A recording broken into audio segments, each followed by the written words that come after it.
Compliance गुरु के इस channel में खुश आमदीद। मैं हूं आपका होस्ट तनवीर।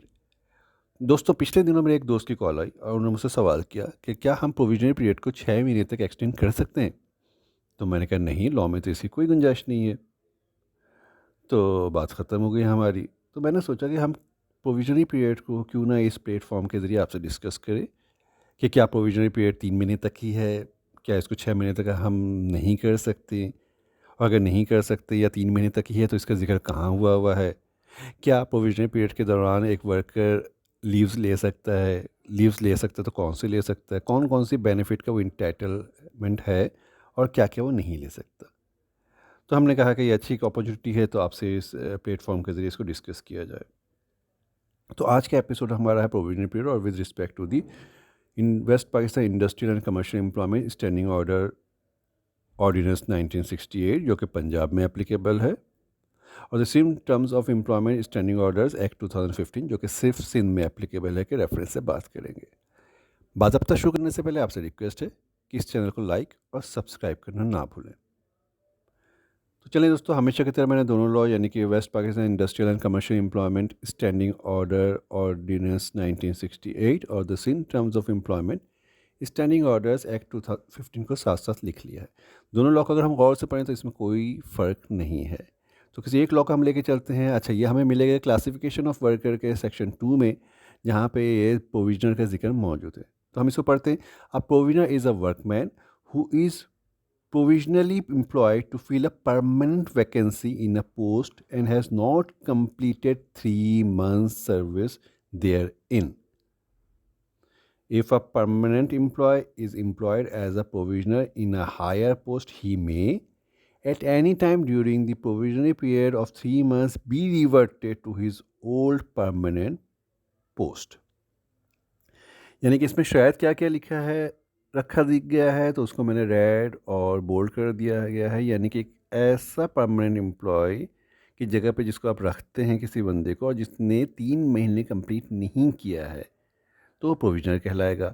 देखिए, यहाँ पे 3 महीने के बाद आगे बात नहीं की गई। ये नहीं किया कहा गया है कि अगर उसकी सेटिस्फैक्ट्री परफॉर्मेंस ना हो तो उसको एक्सटेंड कर सकते हैं, इसका कोई जिक्र नहीं है। यानी कि 3 मंथ्स को यहाँ पे लॉक कर दिया गया है। तो प्रोविजन पीरियड मैक्सिमम कितना हो सकता है? 3 महीने हो सकता है। किन वर्कर के लिए? जो परमानेंट एम्प्लॉय की जगह पर हायर होते हैं और 3 महीने कंप्लीट नहीं करते हैं। अच्छा, एक और यहाँ पे प्रोविज़न दिया गया है कि एक ऐसा परमानेंट वर्कर जिसको आप during the his employ as a provisioner in a higher post, during the employment उसको अगर किसी हायर पोस्ट पे उसको आप अगर तरक्की देते हैं, यानी कि वर्कर है उसको आपने सुपरवाइज़र बना दिया है हायर पोस्ट पे, और या एक सुपरवाइज़र उसको आपने इंचार्ज बना दिया, तो इस दौरान भी आप उसको कह सकते हैं कि आपको हमने इंचार्ज बनाया है और आप प्रोविजनरी पीरियड में 3 महीने के लिए काम करोगे इस इंचार्ज की पोजीशन पे। अगर आपसे हम इंचार्ज से एज अ इंचार्ज अगर हम आपसे मुतमईन नहीं हुए तो be reverted to his old permanent post, तो हम आपको पिछली वाली पोजीशन पे 3 महीने के अंदर वापस ला सकते हैं। तो प्रोविजनरी पीरियड का ये मकसद है बेसिकली कि कोई परमानेंट नेचर ऑफ जॉब पे जिस बंदे को आप हायर करते हैं, ताकि उसको आप एक मौका दें। वो भी आपके पास इसलिए है कि वो अगर सेटिस्फैक्ट्री परफॉर्मेंस दे देता है तो उसको परमानेंट 3 महीने के अंदर हो जाएगा, 3 महीने के बाद हो जाएगा। और अगर आप या वो मुतमईन नहीं हैं तो एक दूसरे से सेपरेट हो सकते हैं, सेपरेशन कर सकते हैं, जिसके लिए किसी नोटिस पे या नोटिस पीरियड की ज़रूरत नहीं होती। ये मकसद है बेसिकली प्रोविजनरी पीरियड का। तो अब हम देखते हैं कि एक प्रोविजनरी पीरियड के दौरान एक वर्कर या एक एम्प्लॉय क्या क्या बेनिफिट ले सकता है। तो पहला सवाल वही था, can we extend provisionary period up to 6 month? तो बिल्कुल नो, वी कैन नॉट, क्योंकि यहाँ पे कोई प्रोविजन ही नहीं है 3 महीने के बाद का। दूसरा सवाल, can a worker avail leaves during provisionary period? Since sick and casual leave are not subject to the completion of provisionary period, a worker can avail these leave during the provisionary period as well.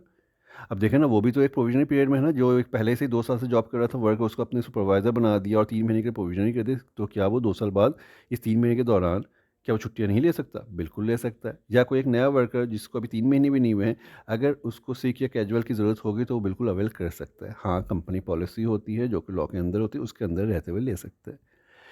तीसरा सवाल, benefit during provisionary period. तो bonus ज़ाहिर है अगर उसको physical year उसके नए 90 दिन अगर नया वर्कर है उसी दौरान उसके आ रहे हैं, फिजिकल ईयर कंप्लीट हो रहे हैं, 90 दिन हो गए हैं उसको, तो उसको आप बोनस देंगे प्रोरेट पे। यूबीआई सेसी बिल्कुल उसको देना है। ग्रेजुइटी अगेन जो न्यू वर्क है उसको चूँकि साल ही नहीं हुआ है, 3 महीने भी नहीं हुए हैं, तो ज़ाहिर है ग्रेजुइटी का एंटाइटलमेंट नहीं होगा। एनुअल लीव चूँकि उसको साल ही नहीं हुए हैं, 3 महीने भी नहीं हुए हैं, तो ज़ाहिर है उसको आप एनुअल लीव नहीं देंगे।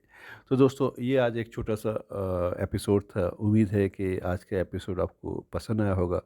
अपने कमेंट्स और राय से हमें ज़रूर आगाह कीजिएगा। बहुत शुक